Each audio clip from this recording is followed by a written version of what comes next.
দর্শক আসসালামু আলাইকুম। আজকের যে ভিডিও টপিক সেটি হচ্ছে শিশুদের তোতলামি।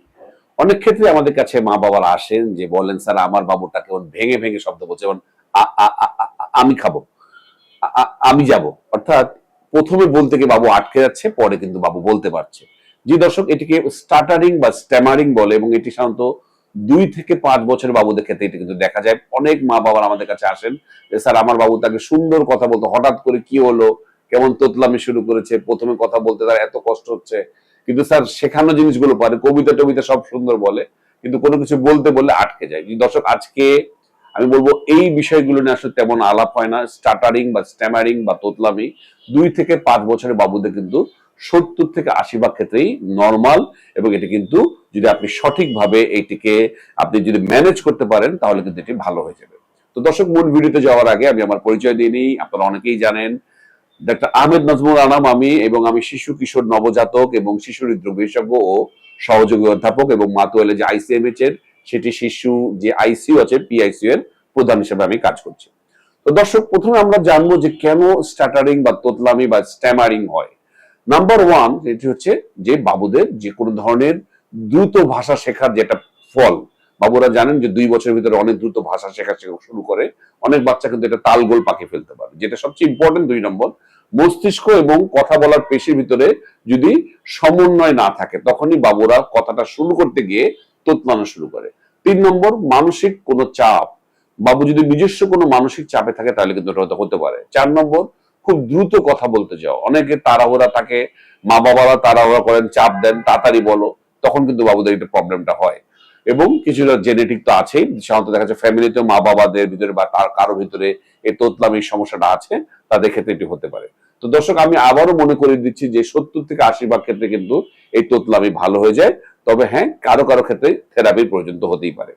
তো আমি আজকে যেটি আমি এখন জানাতে চাই যে এই স্পিচ থেরাপি কিভাবে আপনারা দেবেন সেটি আপনার জন্য জানা খুব জরুরি। তো যাদের এই প্রবলেম গুলো হচ্ছে, প্রথম কথা হচ্ছে আমি কি কি করব না। মা বাবা হিসাবে প্রথম কথা হচ্ছে আমরা চাপ দেব না, তাকে একদম চাপ দেব না, এবং অন্য বাচ্চার সাথে তুলনা করতে যাব না, যেটা আমরা করি। তুমি এভাবে কথা বলো, ও তো ওইভাবে কথা বলে না, কি সুন্দর কথা বলে, মিসের সব প্রশ্ন উত্তর দেয়, তুমি এরকম তোতলাতে থাকো, তাহলে কিন্তু সে আরো মানসিক চাপে পড়ে যাবে। তার সাথে আস্তে আস্তে কথা বলুন, দৃঢ়ভাবে কথা বলুন, প্রতিটি শব্দ উচ্চারণ করে কথা বলুন।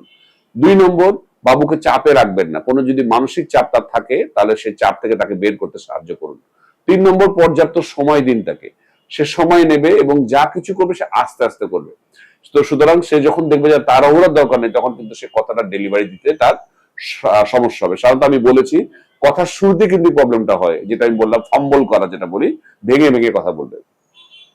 সাধারণত স্টোরি টেলিং যেগুলো, যদি কোনো একটা বই নিয়ে বসলেন, বই নিয়ে ছবি দেখালেন, ছবি দেখে তাকে কিছু ডিসক্রাইব করতে বললেন, গল্প বলতে বললেন, এগুলো করতে করতে কিন্তু একটা সময় এই স্পিচের এই প্রবলেম গুলো, তোতলামি গুলো ঠিক হয়ে যায়। আর যেটা আমরা বলি মিরর টকিং, আয়নার সামনে দাঁড়িয়ে বাবুকে আপনি শেখাবেন যে আস্তে আস্তে তুমি কথা বলো, নিজের সাথে নিজে কথা বলো। সাধারণত কিছু শব্দগুলো আমরা উচ্চারণ করতে বলি, যে বর্ণগুলো, শব্দ বললে ভুল হবে, বর্ণ যেগুলো বলতে বললে জিহ্বাটা উপরে তুলতে হয়, যেমন উন্তস্ত জ, মুরগির জ, দন্তন ন, র, ঢয় শূন্য র, ল, যেগুলো বলতে জিহ্বা উপরে তুলতে হয়, সেগুলো যদি বলে বা করে সেগুলো, তাহলে কিন্তু তার মুখটা ফ্রি হয়ে যাবে। এখন আপনি কি ধরনের এক্সারসাইজ করাতে পারেন সেটা খুব ইম্পর্টেন্ট। আমরা বলবো স্ট্র দিয়ে টেনে খাওয়া, বেলুন ফুলানো, এবং জিহ্বা ও মুখের এক্সারসাইজ, অর্থাৎ জিহ্বা দিয়ে গালকে এভাবে চেপে ধরে রাখা, বেলুন ফুলার মতো মুখ ফুলানো, স্ট্র দিয়ে যেটা আমি বলেছি পানি খাওয়া, এবং কিছু শব্দ আমরা করতে পারি মুখের ভিতরে। আর ওই যেগুলি বললাম, যে সমস্ত বর্ণগুলো যেগুলো জিহ্বা উপরে তুলতে হয়, সেগুলো যদি আপনি করতে পারেন, এবং মুখের মাসাজ, আমরা বলি এই মাংসপেশিগুলোকে আস্তে আস্তে হালকা করে মাসাজ করা, তাহলে কিন্তু অনেক ক্ষেত্রে এটি ফ্রি হয়ে যায়। আর যেটি আমি বারবার বলেছি যে বাবুকে অবশ্যই আমরা বকাঝকা করবো না, তাকে চাপে রাখবো না। তো দর্শক, আমি মনে করি তোতলামি বা স্ট্যামারিং কিন্তু অনেক ক্ষেত্রেই ভালো হয়ে যায়। বাবুকে আপনি সাহায্য করুন, তাহলে সে কনফিডেন্স ফেরত পাবে এবং একটা সময় দেখবেন ঠিক হয়ে যাবে। কখন আমি চিন্তিত হব, যদি 5 বছরের বেশি পরেও এটি থাকে এবং এই প্রবলেম 6 মাসের বেশি দীর্ঘমেয়াদী হয়, তাহলে আপনাকে বুঝতে হবে প্রয়োজন আপনার ডাক্তারের শরণাপন্ন হতে, অথবা অবশ্যই স্পিচ থেরাপিস্টের কাছে যে থেরাপি আপনাকে নিতে হবে। আশেপাশে অনেক থেরাপি সেন্টার গড়ে উঠেছে, আমি প্রায় ক্ষেত্রে অনেককেই স্পিচ থেরাপির জন্য পাঠাই, আপনারাও যোগাযোগ করতে পারেন। ভিডিও শেষে দর্শক আমি আবারও জানিয়ে দিতে চাই আমার যে ওয়েবসাইট drnazmulanam.com drnazmulanam.com এই ওয়েবসাইটে আপনারা ক্লিক করে রেজিস্ট্রেশন করে আমাকে যে সিরিয়াল নট যে বিড়ম্বনা আপনারা পড়েন সেই সিরিয়াল আপনারা দিতে পারবেন। আমার যে সফট কপি বইয়ের নতুন যে বইটা আমি বাজারজাত করেছি সেটা ডাউনলোড করতে পারবেন। আমরা ফরাজি হাসপাতালে ভবন 2-তে পিআইসিইউ এবং এনআইসিইউ চালু করেছি। আমি প্রধান হিসেবে সেখানে আছি। সেখানে আপনারা চাইলে যদি পিআইসিইউর প্রয়োজন হয়, আইসিইউর প্রয়োজন হয়, শিশু আইসিইউ, তাহলে আপনারা যেতে পারেন। আর আমি ভবন 2-তে প্রতি সোমবার বসছি, সেখানেও কিন্তু আপনারা সোমবারে আপনারা সিরিয়াল দিতে পারবেন ফরাজি হাসপাতালে রামপুরায়।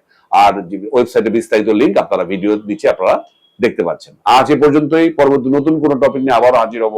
সে পর্যন্ত বরাবরের মতোই আল্লাহ হাফেজ।